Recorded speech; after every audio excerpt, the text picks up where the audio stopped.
Hello, my friends. Hello, hello. Thank you for stopping by and thank you for hanging out. My name is Jason and this is the Outstanding Life Show. Here, if you're new here, let me know.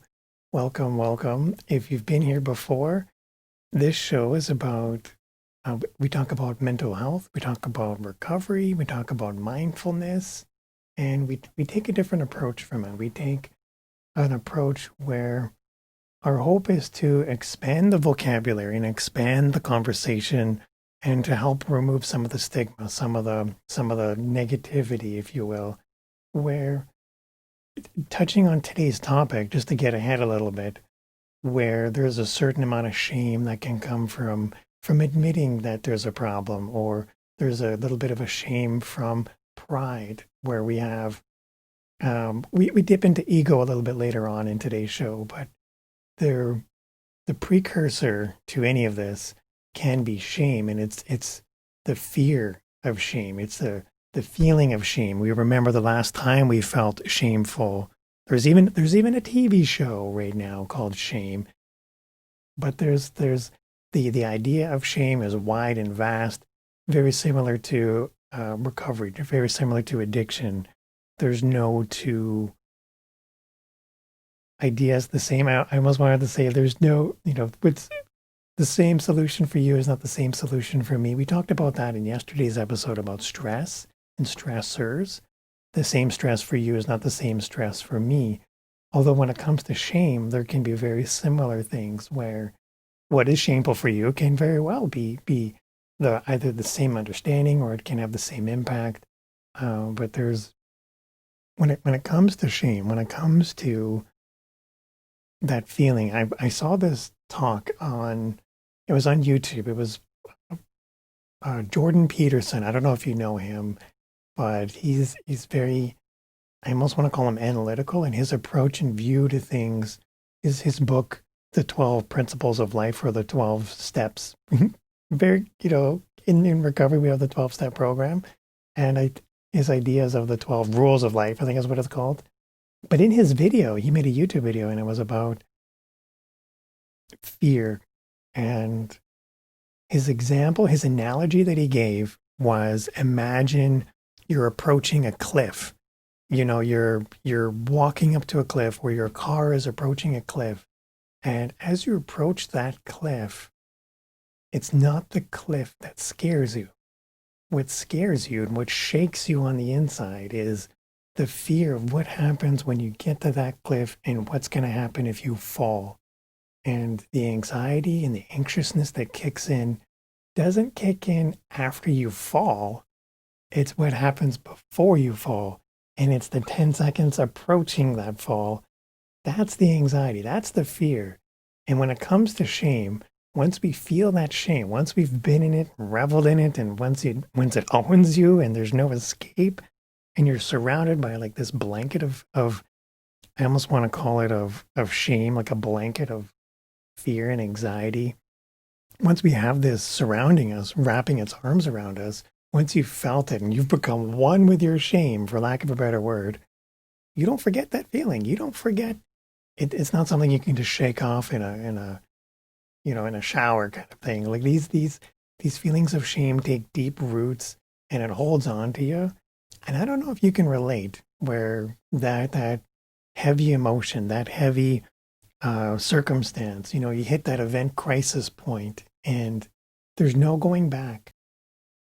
There's points in my life where my world was expanded to a third dimension where the 2.0 operating software that I thought I needed was outdated with the 3.0 operating software, and feelings, deep feelings like fear, anxiety, and shame can move you. It can hold on to you. There's almost like you keep going back to it. And there's times in my life where I would relive the same moment over and over again.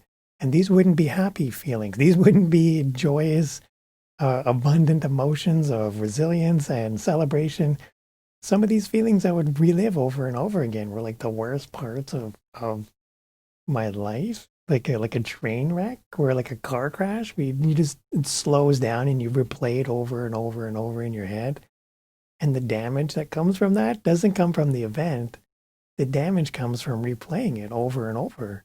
And I've learned this now. I've learned this through counseling, through one-on-one coaching, through group therapy, through going to meetings, that these ideas that I have are not unique to me, and that there are individual characteristics that everybody can associate with. But so when I say the same shameful moments for you may not be the same shameful moments for me, there's certain things we can relate to. There's certain things we've all been through. Certain things where there's the rejection. That's somebody rejects you, or somebody doesn't hire you, or you express interest and it falls apart, or you lose the job, you lose the girl, you lose the guy or the cat, or like whatever it is.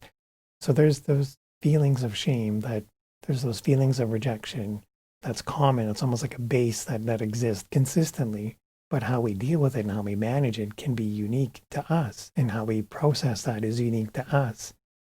And I think when it comes to those anxiety moments, when it comes to those fearful pheromones that kick in before the stress actually happens, those pheromones can live in us, and they almost, I don't want to say they become imbued, but they almost have like their own life, where it becomes a part of our life.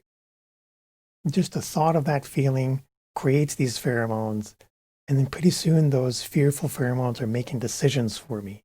Those acts of shame that we experience, and then we almost create these fearful, shameful pheromones where they're now part of our life, where they're starting making decisions, where if you put your hand on a stove and you burn your hand, you learn to not put your hand on stoves. That's the very rudimentary way to look at things. If I apply that same mindset to fear, anxiety, frustration, resentment, negativity, and shame, pretty soon I'm going to assume and reduce my life down to, if I open up to somebody, that's going to equate to me being hurt. So what I should not do then is open up to anybody. That's not healthy or helpful. That's not going to bridge that sense of fulfillment. That's not going to bring me joy. That's not going to expand my world to a third dimension. If anything, that's going to keep me at a I almost want to call it a simmer, where it's like it's a pot of boiling water, where if I'm never boiling, if I'm just simmering, I'm never going to reach that point that I'm aiming for. I'm never going to get to that, what I'm reaching for. I'm always going to have that sense of, I almost want to call it lack. So there's the fearful pheromones, there's the fearful shame. And once we've had that taste of shame, and you never want to go back to it, the hard part is what's created, in that gap, in that space. What is fostered and grown when I replay it over and over in my head. As I'm fostering it, I'm giving it more time, I'm giving it more energy, I'm burning lean fuel into the night, focusing on something that's not helping me, that's not serving other people, it's not serving the greater good. I heard this other talk with Deepak Chopra, and he was talking about, because he's a medical doctor, and he shared this.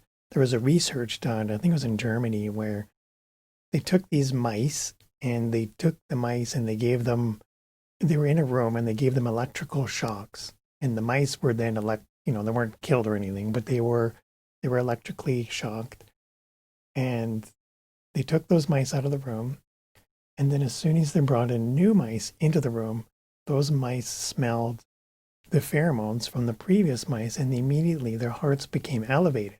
They didn't know what was going to happen, but they immediately started to become anxious. They immediately became filled, I don't want to say filled with anxiety, that's not the right word. How do you measure that in a mouse?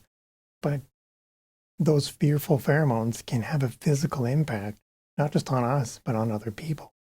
So when I'm surrounding myself with, we've talked previously about having benefits of a supportive community, having a counselor, having a peer support group, or having I almost want to call it an A team, where it's someone you can go to when you need help, someone you can rely on, someone you can get advice from, or just to bend an ear and to let them know what your thoughts are and what you're feeling.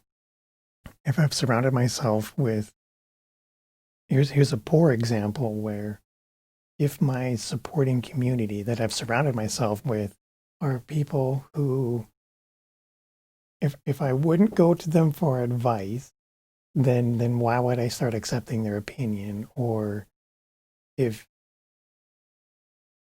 if we're all couch potatoes, I'm trying to say this nicely, and none of us have that gumption or desire or passion to pursue a life other than couch potatoing.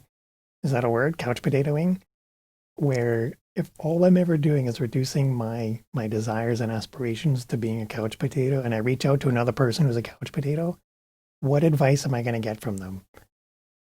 What what what motivations are they going to spark and desire? And so here's where having a supportive community can be huge. And we talked about that in a previous episode. And if you didn't catch it, I highly encourage you to go and check it out. But if I'm experiencing those fearful pheromones, those shameful emotions, and I'm not sure, and I go the second sober thought and I reach out to somebody, and that person is not of that same gumption or desire, the support I might receive might not be supportive.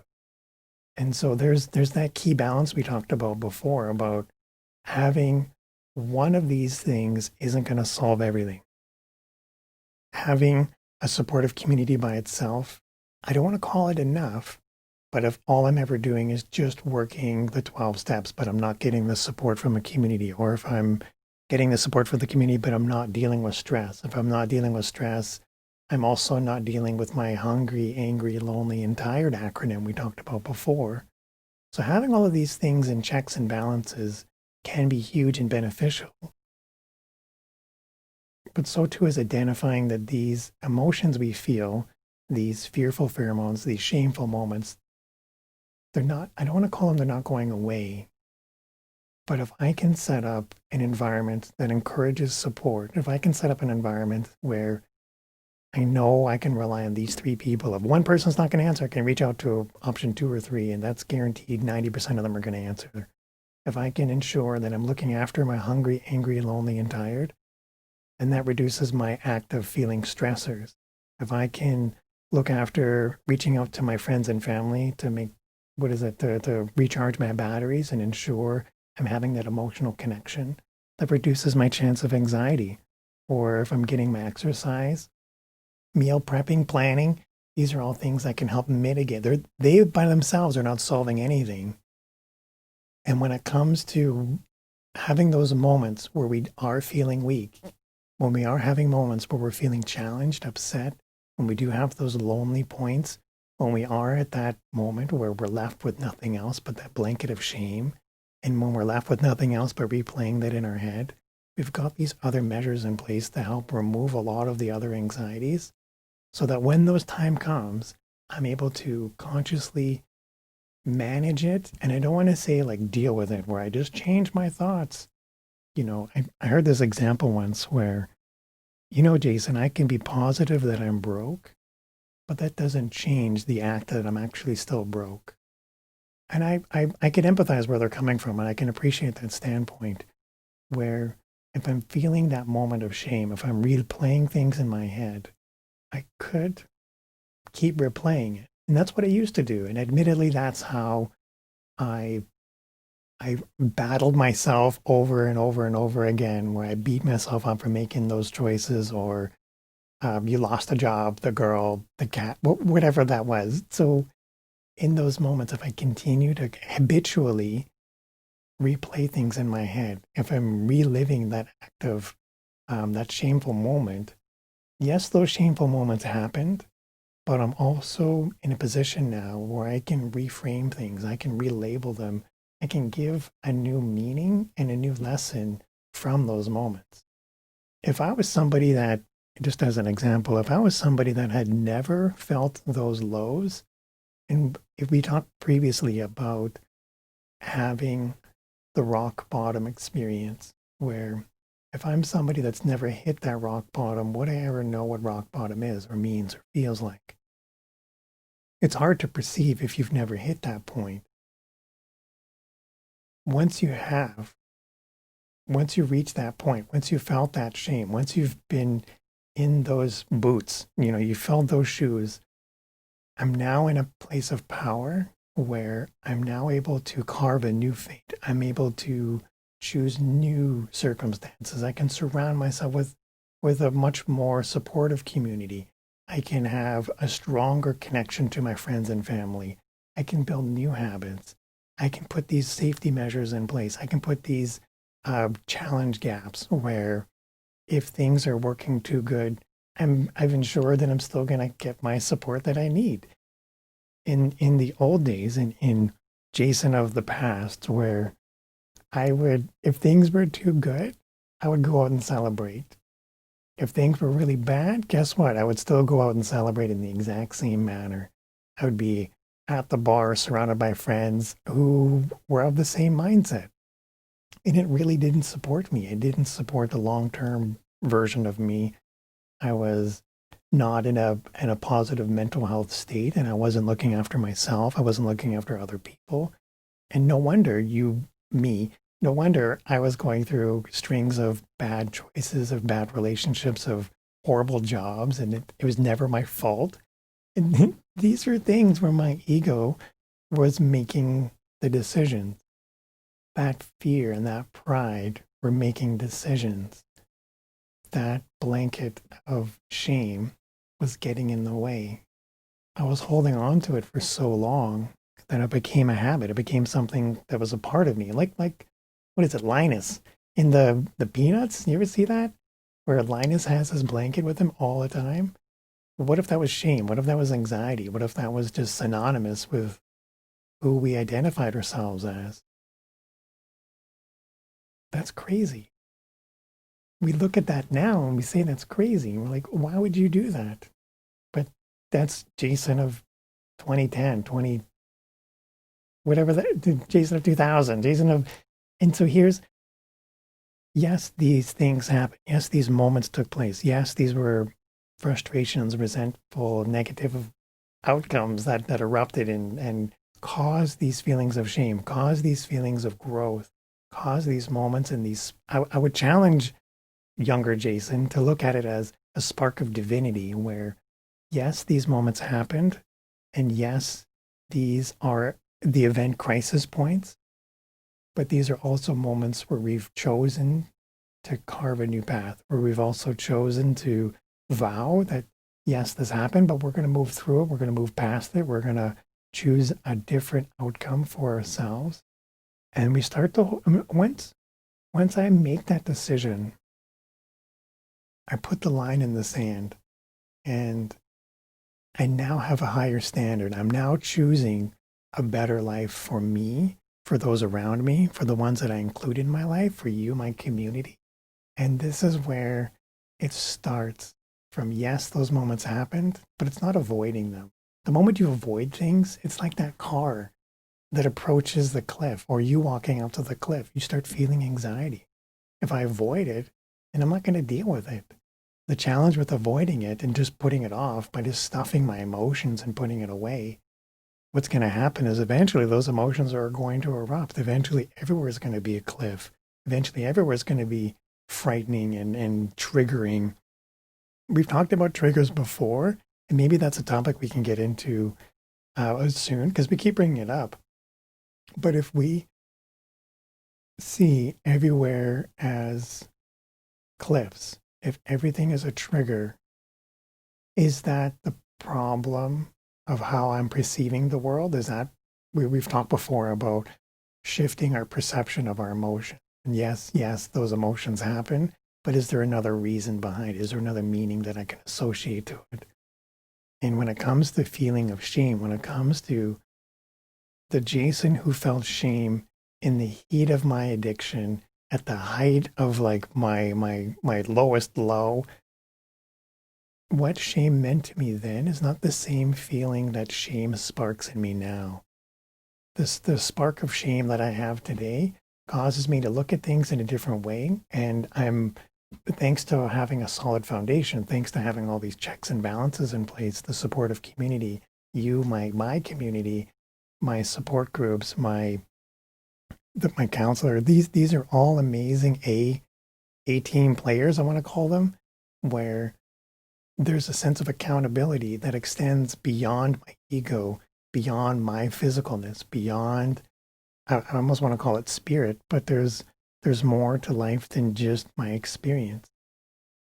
And if there's something outside of it, then I'm free to choose it. Like I can move on outside of that, and I'm not going to let those limiting beliefs ruin my experience. Yes, they happen, but I'm not gonna keep reliving the past. Reliving the past doesn't help me. Yes, you can learn from it, but there's a certain context that you can grow, but there's a point where it's unhealthy. This has taken years for me to get to this point where I'm now at a stage where, yes, these happen. Yes, I can move on. But yes, I'm also a better person because of these things. I'm a better person because I recognize those inequities and those fallacies. But I'm not able to do that if I'm not willing to go into that shadow area, that dark area. And what I mean by that is, in my addiction, I became really good at shining a light. And the light I would shine would be over here, and the light over here would be really, really good. So if anybody looked over here, this is the really, really good part. But I wouldn't shine the light over here in the dark area. And that dark area, that shadow area, that's where things where I wouldn't talk about. That's things where I would just avoid. And as soon as that existed, I started stuffing more things into that dark area. And so in recovery, in the 12 steps, in getting support, in being held accountable, one of the challenges we face is to go into that dark area and do the work, start doing some shadow work, start shining some lights over into it. Maybe not shine the lights right away from the whole thing, but if you can shine the light 2% more, at least there's a little bit less of a skeletons in the closet, if you know what I mean, where there's a point where we're able to move on and move through despite being held back by these feelings of anxiety, by these feelings of frustration or shame. I don't know if this relates to you. I don't know if this is something that speaks with you. This idea of shame came up in a conversation I was having, and I thought I wanted to share with you, and I wanted to ask you what your thoughts are on shame. What are your feelings on it? Am I out to lunch with these perceptions? I'm really interested in your thoughts. But I'm having a lot of fun with this show, and I'm really enjoying it, and I hope you are too. I want to show you something before we wrap up. I was working on, hold on. If you are watching, I've got an audio version of this captioned into a podcast, and that's what I have here on the link down below. The link is sobriety.live/now. If you go to that link, or if you're listening to the podcast right now, you can go to the link, and here I have, it's just a one pager, something simple, quick, and easy, where it's got the Outstanding Life podcast. Here I've got how to get a hold of me in case you're on Facebook, or if you want to watch the videos, I've got them on Facebook and YouTube. And then if you're a reader and you enjoy the blogs, I've got the transcriptions of the videos saved as a blog. A couple other resources here are free Coursera courses. These are really neat because they're free until the end of the year. And some of them are mental health related, and it's totally free. It's really awesome. I highly encourage you to check it out if that's something you're interested in. And then I've also got some of my most popular videos, like reaching out for help or how I became an addict. These are all videos that are housed on YouTube. Again, if it's something you're interested in, I highly encourage you to check it out. In the meantime, friends, my name is Jason. This is the Outstanding Life Show. This is all about you, my community, and I want to know more about what your thoughts are. Today's topic was on shame, and we went into a bit deep there with the personal experience. I hope you don't mind. But let me know what your thoughts are. I look forward to seeing you, and I hope that you join me either in another podcast or another video. But you take care.